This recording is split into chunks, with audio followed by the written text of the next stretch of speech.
Anyway, this is not about me. This is about them. They have worked tirelessly. But I want to give you a little bit of the history of how this happened and what traveling with the children's theater actually is. So I had this idea. My acting students worked so hard, and they needed material. They needed to work. And I had toured in children's theater, so I called an old friend, Mira Catherine Corlett, who is the playwright in this play. I toured for her in this play back in Louisville, and I said, Mira, I got a team of great actors. They need to work. They're willing to bring theater to the kids of the Low Country. Here's the thing. I need material, and I have zero budget. And she said, Carol, you can have all my plays that aren't licensed, that have to go through MTI. They're yours. If this is what your people are willing to do to bring this kind of theater to children, you can have all my work for free. So we have 3 plays. This is the one we decided to do first. What's it like to tour with a children's company? We might leave here at 7:30 in the morning because we've got to go to Beaufort. We've been in Beaufort and Hilton Head. We've been to prep schools. We've been to after-school Big Brothers, Big Sisters, the Agape Center. We've been all over with this. We've done this show now for hundreds of children.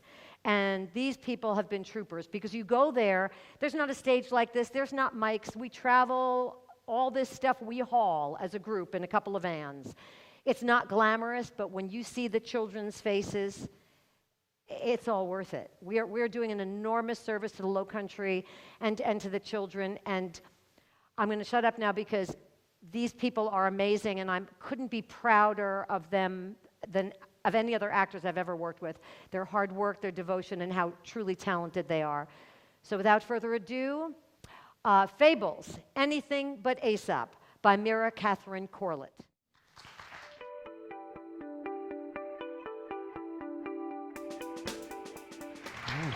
Are we going to go out and meet the... No. Are we about ready to get started? Are all the classes I don't know. here yet? Are they here? Oh, okay, good. Oh, I just need to check on something. Okay. Be right back. All right. What are you doing? Huh? What's all this? Oh, it's this ear. I can't get it to pop. You know how when you're on an airplane and your ears get all stopped up? Well, aren't you supposed to chew gum so that doesn't happen? I did chew gum. I chewed it for a long time, but then I lost it. Did you lose your gum? Okay, I think we're good. I don't think she knows that there's a performance today. Okay. Let's get the show started. Hey, Archie. Archie. Oh, hi, I'm Archie. And I'm Izzy. And I'm Lena. And this is Fables, Anything But Aesop. We have traveled all over the world to bring you some of the finest fables we could find. I just flew in from Brazil, and boy, are my arms tired. As you can probably guess, this show is all about Fables. Fables from around the world, told by, all sorts of people. Except Aesop. Aesop. Wait, is it Aesop or is it Aesop? Either. Or either. It's a proper noun, so there's really not one correct way to say it. I'm going to say Aesop. Okay, I got it. Don't get us wrong. We don't have a problem with Aesop. It's just that when it comes to fables, he kind of... Steals the spotlight. Aesop, Aesop, Aesop. So, for the first time ever, we are saying no to any and all stories by Aesop. Will you guys help us? Okay. Yeah. Yes. Good. So, are we going to hear about the Lion and the Mouse? No. How about the Tortoise and the Hare? No. All right. The Boy Who Cried Wolf. No. No way. All of those stories have been told over and over again. Today we're going to dig into some new fables, some you may never have heard of before. Hey, do you think we should tell them? Tell them what? Oh, about, that that lady. You know her? No. Hey, are you guys talking about Dr. H? You heard that? What? You heard that? I didn't have to hear it. You were all like, Who else could you be talking about? Well, we usually travel with a fourth person, Dr. L. Otilius Eugenia Hortensia. She's a PhD, MBA, BA, BS, MLB, NHL, you name it, she's got it. She's the expert on Aesop. With all those letters after her name, she sounds like an expert in alphabet soup. Oh, but one thing you need to know about Dr. H is she just won't stop talking. All Aesop, all the time. When she comes, she takes up all the time. We never get to tell our stories. But not this time, because she doesn't know we're here That's today. right. And so finally, we get to tell the stories that we want to tell. Right. Oh, no. Oh, good. The audience is already here. Oh, Dr. H, what are you doing here? Well, there's a show today, is there not? Well, yeah, there is. And it's about fables? Maybe. It's a good thing I got here in time. I'll get started right Well, away. but you're always so busy. Well, Aesop is always in demand. Well, exactly, but, we just didn't want to take you away from all that. Oh, how thoughtful.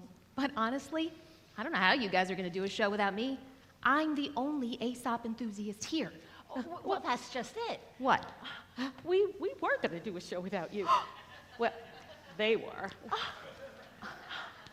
Dr. H, it's just not that we didn't want to do a show with you. We want to do a show without Aesop, so we didn't need you. Without Aesop? Without Aesop? That is a good one. Okay, now, where should we put my PowerPoint equipment? You better get set up right away if I'm going to get through the first half of my presentation in the next couple of hours. Did she say a couple of hours? If she goes 2 hours, we won't get a break to eat. No. We got to stop her, right? Izzy, rest. Izzy, Yeah. you appear to have deep consternation. But no need to worry, because I have not forgotten my entrance music. Oh, wait, let me check that it's tuned. Oh, here we go. Works perfectly. Ready? Should I do it? Don't do it. Entrance music. Don't do it. Don't do Entrance it. music. Must I do everything myself? I'm sorry, Dr. H, we cannot let you take over this show. Pardon? Oh, we want to do today's show all by ourselves. But I don't understand. We're going to tell fables from all over the world. So you mean you won't be using hand puppets? Not this time. See, we used things that we had on hand to make the animal costume pieces. Like this hat for the hyena. See how we made the ears out of the shoulder pads? Aesop has a story about a hyena. No, We could do that one. no, Or no, any no. of Aesop's stories. No, Aesop. Not one? I must put my foot down. Well, Dr. H, maybe you could tell one fable. What? Well, we'll take up all the time telling our stories, and then she won't have time to tell hers. Oh, Dr. H, good idea. it'll be like a finale. A grand finale. The very end, huh? Why, that would put me in the best position. I think it's a marvelous idea.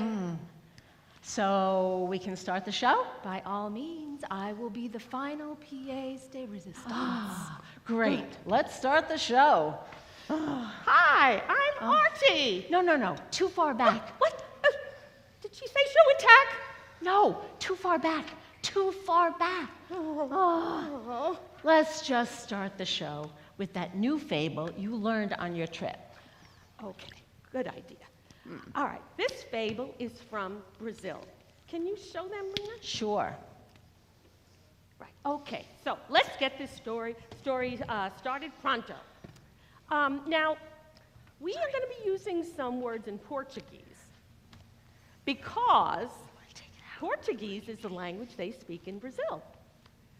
This fable is called The Rabbit and the Coyote.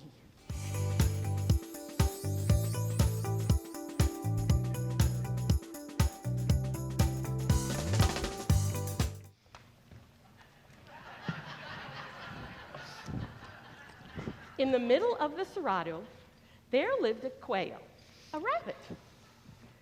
He was very clever. Also living in the Cerrado was a coyote. He was very foolish. The coyote was so gullible that he would believe anything that the rabbit told him. The sky is falling. The sky is falling. Where? All around us.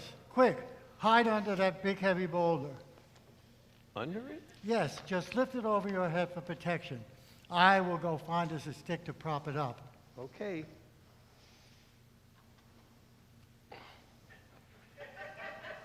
Have you found the stick yet?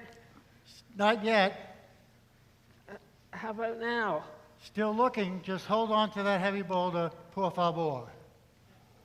How about now, Rabbit? Rabbit? Rabbit? Oh, Rabbit! One night, when the moon was particularly full, the quail came to a pond. Dr. H, can you hold this? Okay. A little higher. Higher. Higher. Higher. Okay. Perfect, perfect. Well, the moon's reflection is so light and bright tonight, it reminds me of a big hunk of... Oh, I have an idea. Buonanotte, Rabbit. Oh, yes, good evening. What are you doing, Rabbit? You look very thirsty. Don't you see it? See what? Oh, you're trying to fool me again.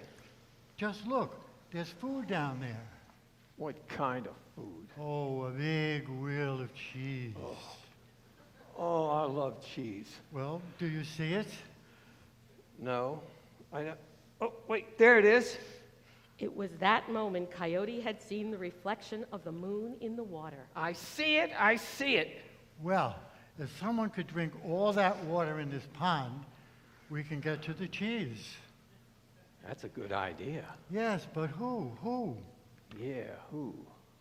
Well, Coyote, you're big and strong. That I am. Well, perhaps you could finish all that water in this pond.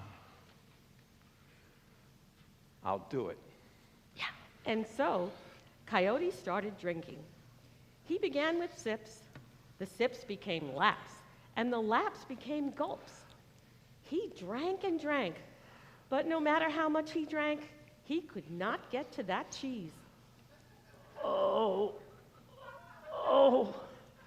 I gotta go because I gotta go. In the end, Coyote learned an important lesson. Don't believe everything you hear.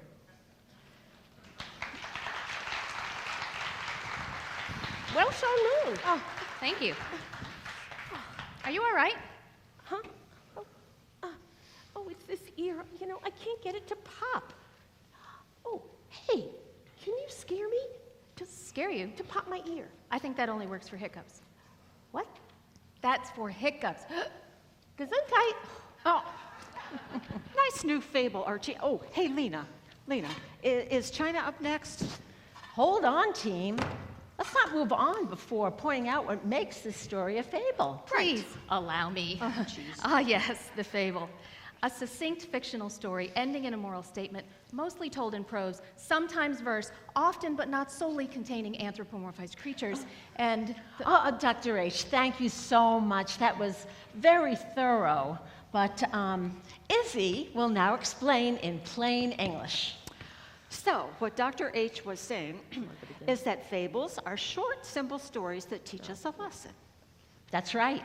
And for the most part, the characters in fables are animals, but they behave like humans. That's precisely what I said. Right.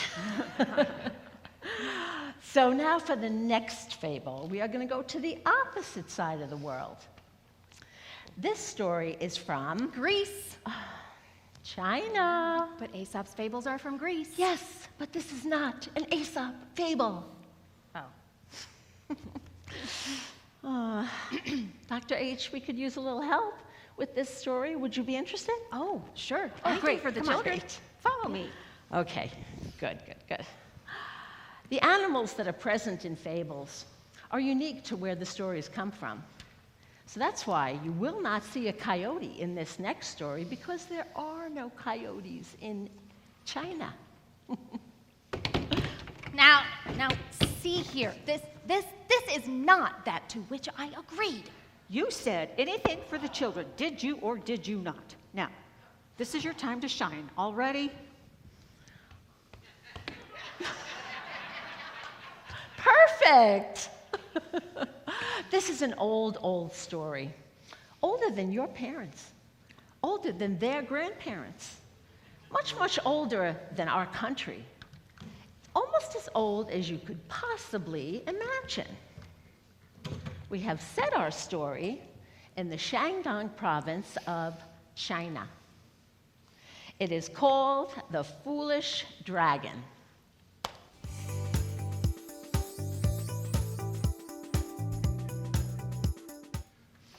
Once there was a blue ocean whose waves danced and lapped at the shore. On that shore, a P Simmons Tree stood. There Monkey lived. She would swing in the tree and fill herself with as many persimmons as she wanted. It was a good life, except I am lonely. she was lonely. She had no family or friends, no one to share a meal with, or laugh when she made a funny face. Then, one day, a dragon was swimming by. Good day, Monkey. Do you know where I might find some food? The fish are scarce and I'm quite hungry. Well, fish are something that monkeys don't eat, so I really wouldn't know. But, I have some nice red, orange, ripe persimmons in my tree, and I could share them with you. That'd be great. Well, a persimmon, it's really a fruit, and some people call it fuyu. It looks like a tomato, but it's really sweet like a berry. Oh, what a pleasant aroma. Well, try it. Delicious. So incredibly sweet. See? Over time, the two became good friends. Dragon would visit every day, and Monkey would share her persimmons with him. And one time the farmer said, I do have 2 cows. Oh, that's a good one. That's a good I one. know. I have to tell that one to my daughter when I get home. Your daughter? Well, you never mentioned her before. Oh, I know. You can take some persimmons to her and share them, okay? That is too kind. And so the dragon did indeed take the persimmons. When he arrived home deep in the Boha Sea, he was greeted by his young daughter. He was greeted by his young daughter. Daddy. Daddy. Daddy. Daddy, what did you bring me? Something new to eat. Gimme. Yum. I got them from my friend Monkey. She lives in a tree full of them. It is so sweet and tangy and sweet. I dare say I've never seen you find something so tasty. More. I must have more. You say this monkey lives in a tree filled with them? Oh, yes, she feasts on them all day. All day long, you say? Then how sweet that monkey would taste if she eats sweet fruit all day long. I want that monkey. I must have that monkey. Dear child, Monkey is a friend. You don't eat your friends. I knew you never loved me. But the dragon's child was not going to give up that easily. Soon after, the baby dragon acted as if she was sick. Daddy, dear Daddy, I fear I can't go on.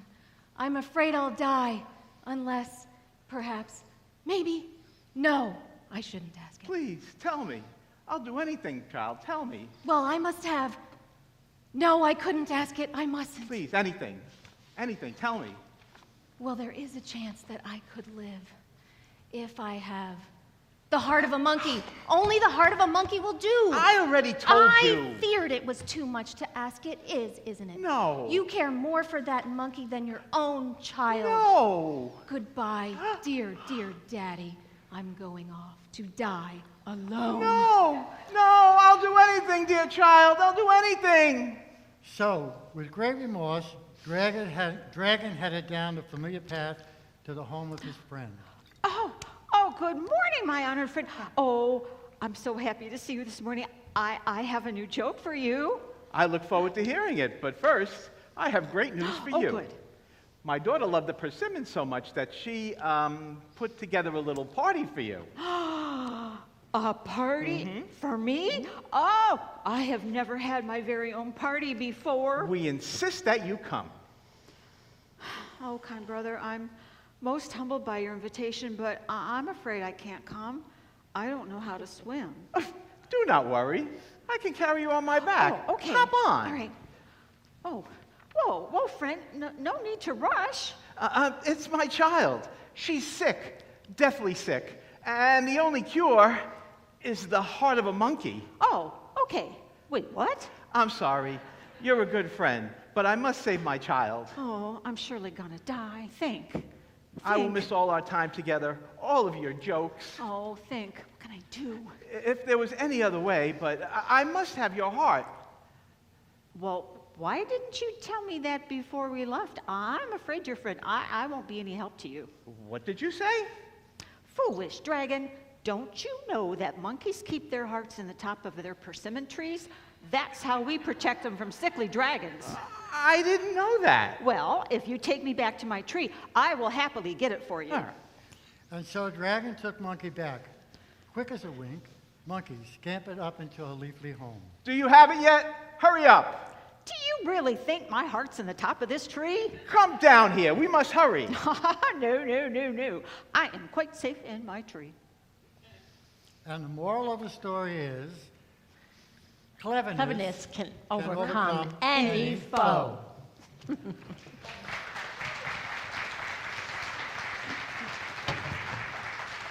Can I take this thing off now? Yes. Hey, Lena, the next time we do that fable, I think the dragon needs a bit of a backstory. Well, what do you mean? Well, like, where'd this child come from? Right. Now, maybe the dragon had a wife, see? And she died a tragic death, right? Sure. I know. She went to a Chinese New Year party, and there was a rogue firework, and kablooey! No. You are breaking the basic rule of fables. We're not supposed to know much about the story, the characters, or the setting of the story. True. We're only supposed to know one character trait. See, like this. K-I-S-S, keep it simple, silly. So, no fireworks? No. We're only supposed to know one thing about the characters. The dragon was foolish. The Baby was selfish. But the monkey was very clever. She is spot on. And now for a presentation on the 10 most common settings in Aesop's Fables. Number 1, the village. Number 2, the farm. Number 3, Hold on. I think we have one more story from Africa. more. At least one more. No, there's 2 more. Oh, and I think there might be a part in this one for you as well. I will indeed cooperate. Nevertheless, I refuse to wear that baby bonnet again. Well, I think you might need this. Okay, our next story comes from the country of Ghana, which is right here in the continent of Africa. Now, Ghana is a country that is very rich in culture and tradition, and one of their fondest customs is the passing down of stories from generation to generation. And this particular fable is called The Wisdom of the Eagle and the Treachery of the Hyena.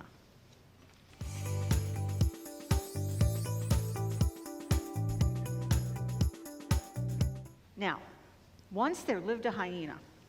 Now, you be sure of this. All of the jungle animals knew never to trust the hyena.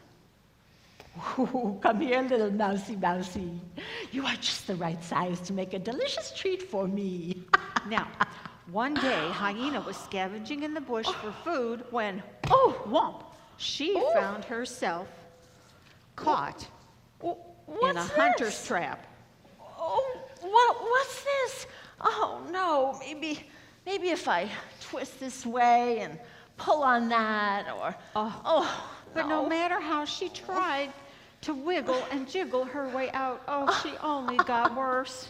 Help! Help me! I'm stuck! I'm stuck!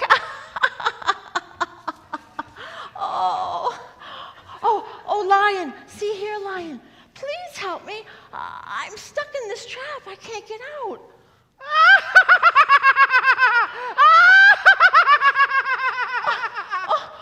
Stop laughing. This isn't funny. I'm laughing because you're laughing. Oh, well, I'm a laughing hyena. I can't help it. Hyena, do you remember last Thursday?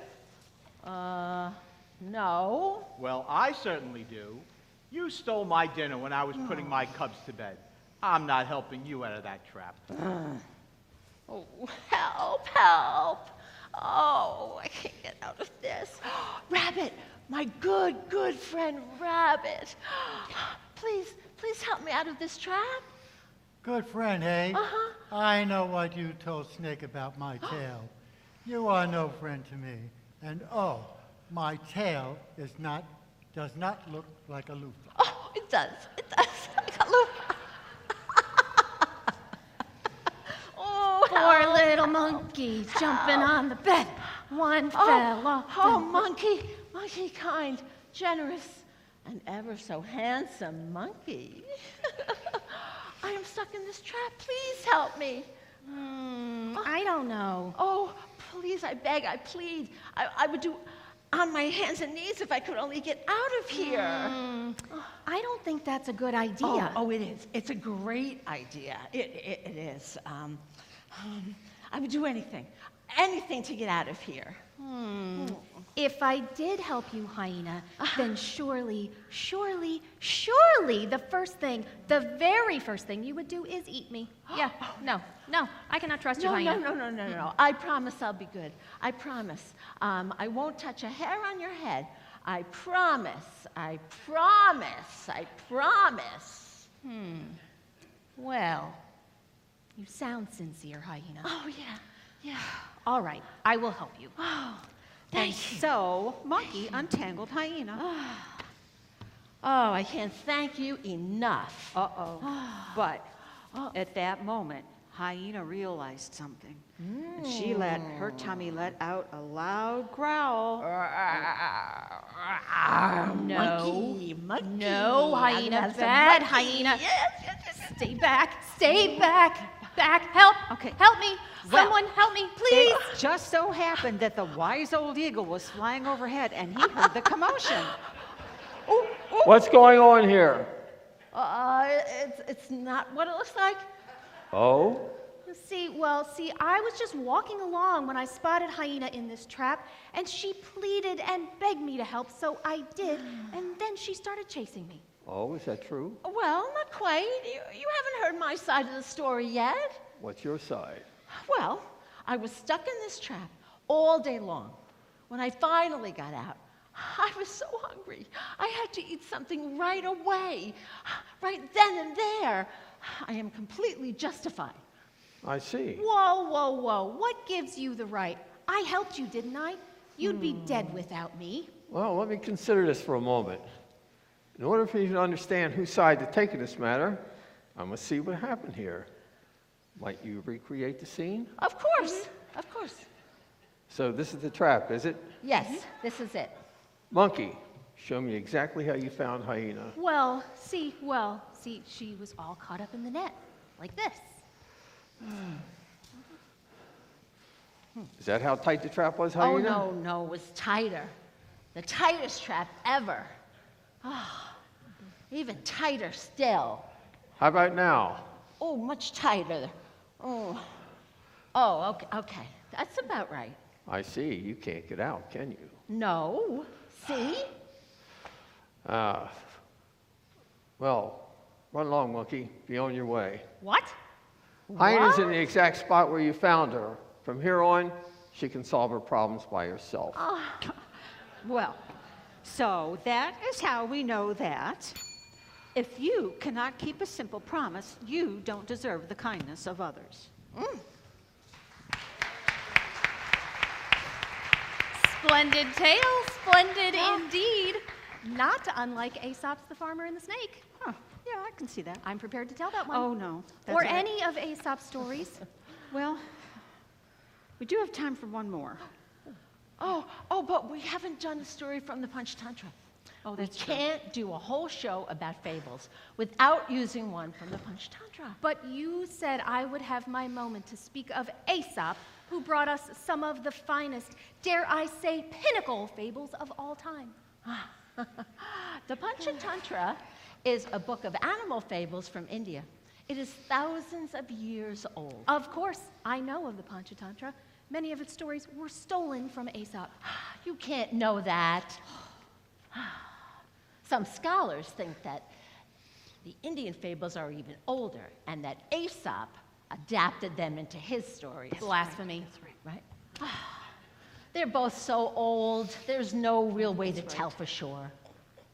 You know, I think we probably have time for one more story. and still have time for yours too, Dr. H. There is a short one about a donkey in the Panchatantra. Okay. I didn't know donkeys could survive in the Arctic tundra. Not the Arctic tundra, the Panchatantra. Oh, I'm sorry. It's this ear. I still can't get it to Come pop. here, let me look at it. Oh, geez.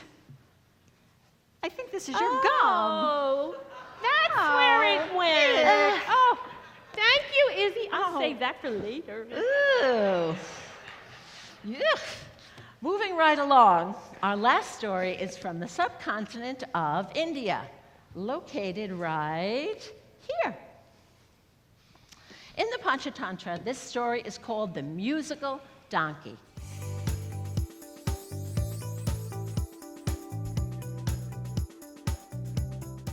In a certain small town, there lived a donkey. The donkey's name was Udat, for he was boastful.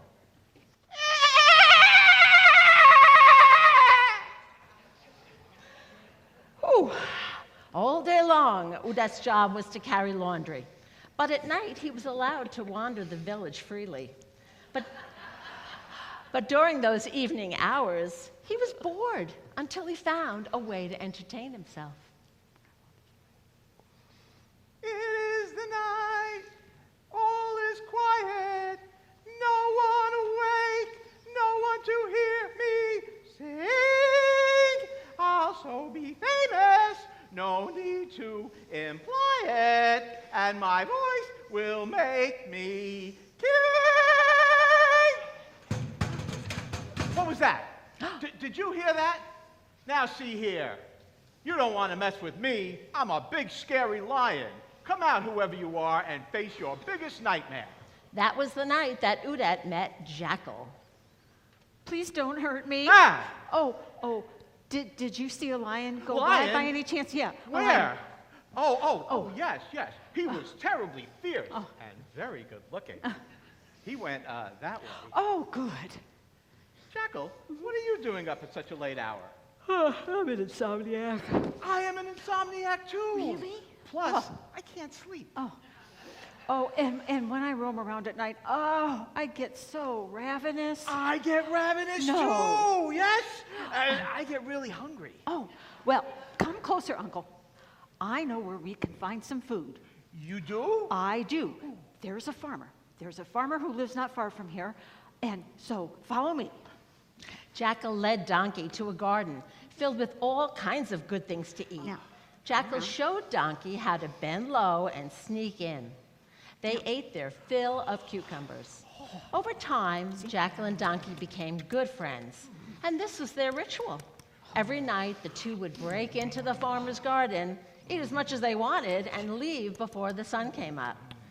On one particularly beautiful night, though, You know, on nights like tonight when the moon is full and beautiful, my donkey heart swells within me and I must burst into song. Oh, gosh, I don't think that's a very good idea. No. It's a great idea. I am a most humble donkey, so I have not told you, dear Jackal, that I am a great singer. An excellent singer. The most talented musical donkey you have ever heard. No, I don't think it's a good idea. I really don't. It's a great idea. You're just jealous that my voice is so gorgeous. Me. What raga should I sing? Oh, I don't think you should sing any raga. Mo! Oh, Uncle, the farmer is sleeping and we're stealing from him, so we need to be as quiet as possible. Me! Uncle! You must admit that you do not have great musical ability. Your bray is loud and out of tune, and the farmer's going to waken up and he's going to punish us. Out of tune? Yes. Out of tune? Here, eat this cucumber and eat it quietly. I know what you're trying to do. You're trying to shut me up. Well, you do seem pretty intent on singing. I am. I am as stubborn as a mule. And when the moon is full and beautiful, my heart swells within me and I must sing. Oh, please don't do it. You're just jealous. You're just jealous that my voice is so gorgeous. Also, that I am so humble. No other is as humble as I. You know what? I can't stop you. So, just go ahead. Sing your raga if you must. But we've become pretty good friends, so this is what I want you to do. Don't sing until I leave. All right? All right. Oh, yeah. The moon is bright, and it is the night when donkeys must sing. And when Donkey sang, he did indeed awaken the farmer and the farmer's neighbors and the entire village. How did you get in here? Say, you're the one that's been eating my cucumbers. Oops. Bad donkey, get back here. No, not that, no!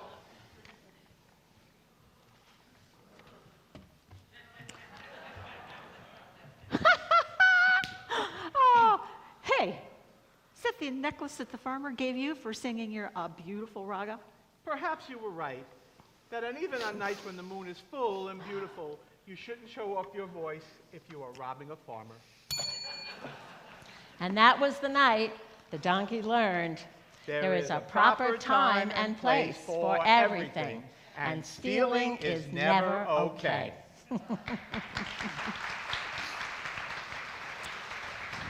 Stupendous. And now it is time for our section on Aesop. Oh no, it looks like we're out of time, But I haven't gotten to. Well, we don't have time to do everything. Yeah, and we still need some time for questions from the audience. Well, we're going to need like 15 minutes for that. So, That's right. no time. Nope. You are telling me we have no time left for the greatest storyteller of all time. Yep. No time left? Nope. No time at all? Oh, all right. We have about 30 seconds, but that won't give you enough Move to aside, girl. Let me begin. Archie, put 30 seconds on the clock, please. The Fox and the Crow. The fox was walking through the forest when he saw it. There was a crow perched on a high branch, and in its beak was a piece of cheese. The fox wanted that cheese, but how could he get it? Fortunately, he was cunning, and so he said, "Oh my, what a beautiful vision I see in the tree up there." And the crow, "Hee hee hee hee, those feathers so shiny, those wings so grand, hee hee hee hee. The creature as gorgeous as that must have an equally beautiful singing voice." Forgetting about the cheese, the crow took a deep breath to chirp her prettiest chirp, and down fell the cheese right into the fox's mouth. And the moral of the story is, beware of flattery. Time. The end. I'll take that one.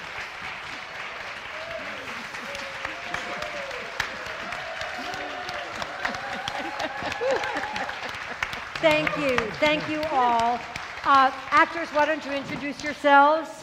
Hello, all. Thank you for coming tonight. I'm Donna McCann. I played Lena, and the, what did I play? The hyena, the laughing hyena. Hi, I'm Bob Halleck. I played the rabbit and Lenny. Well, whoa. Hi, I'm Chris Mikulski. I played the lion, the dragon, and of course, the donkey! Hi, I am Jen Blumenthal. I played Dr. H and the rotten, spoiled baby dragon and the monkey. Yeah, you rotten baby dragon. And I'm Pam Batt. I played Izzy and the monkey and the jackal. I'm Linda Herrick, and I played Archie. I'm Tony Stay, and I played the coyote, the eagle, and the farmer. After our performances, we always, and usually we're on the floor, we were never on a big stage, we ask the audience to ask us questions about the actor, the play, whatever the children want to ask. But before we do that, I want to say a couple things. There was another member of our company, because a lot of this was double cast. So Chris and Linda were double cast, and Jen was double cast with Peg Marcotte, who could not be here, but she toured with us until January, so I wanted to do a shout out. Is she here? She's here! Yay! Okay. I just want to say that, when I first said children's theater to these guys and we were going to go to schools, when you're used to this beautiful, glamorous place, I think it sounded very unglamorous, and they didn't know what to expect. And I promised them, you're going to look and you're going to see a kid's face, and just trust me. The first gig we had was at the Agape Center, and we had these beautiful children. At the end, in the talk back, this absolutely beautiful child said, well, next time you come and do this show for us, can I be up there with you? So cute, And it is so poignant because these folks have impacted a lot of children's lives. And it's lovely to be here, but I think it was lovely for us to be in all of those schools because isn't that what theater's supposed to be about, is touching people? So bravo to you guys. Bravo to you for coming. Thank you. And please ask our actors anything you want to ask them. Kids, would you like to ask the actors something? Do you have anything you want to ask any of the actors? Who is your favorite character? I think it's past his bedtime. Past your bedtime?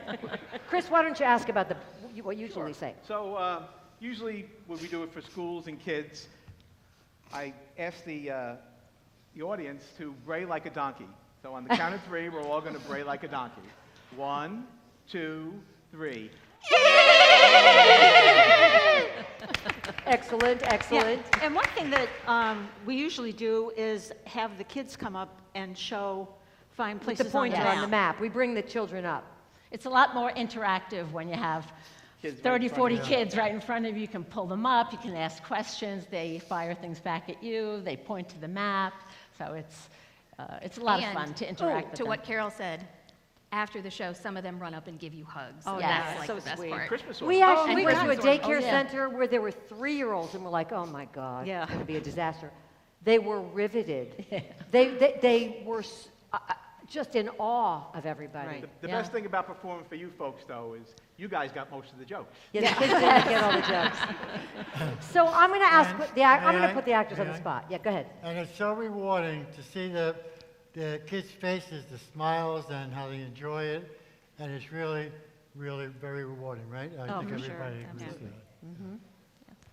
What was the biggest surprise about this tour from start, inception to today? What's the biggest, I'm putting you on the spot, but I think Well, I for think- me, I'm sorry. well, I taught preschool for many, many years and had kids that a lot of them had, ADD and some problems. And to every place we went, the kids just sat. I mean, we had nobody running amok.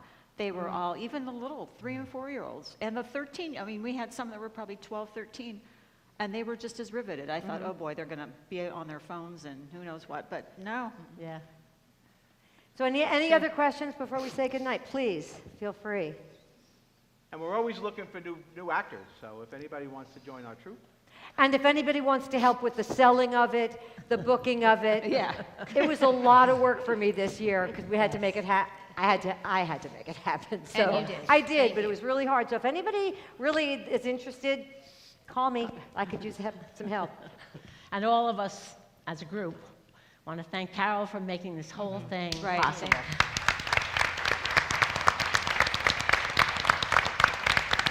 And It's a labor of love. Thank you. Thank you all for coming Thank tonight. you. Thank you. Thank you. Good night.